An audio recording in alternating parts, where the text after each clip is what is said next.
Guys, may sasabihin ako. Ang hirap pala maging mabait na bata. Hoy Jepoy, huwag ka nang umiyak, napapalo ka sa akin, tignan mo. Ganito kasi yun. Sabi ni mama sa akin, Ayusin mo yung daba mo.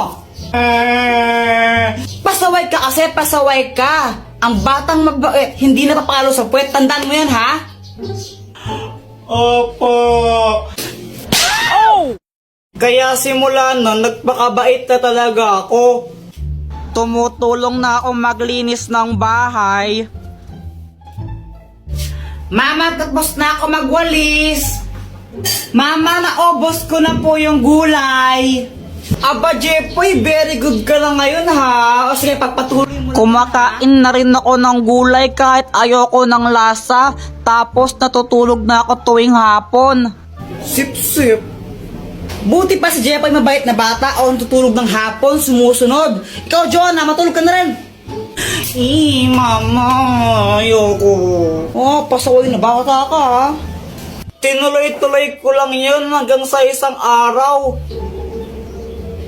Ano, ready na ba kayo? Aalis na tayo.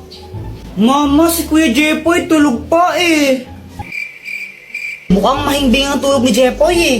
Tara, iwan na lang muna natin. Next time na natin siya isama.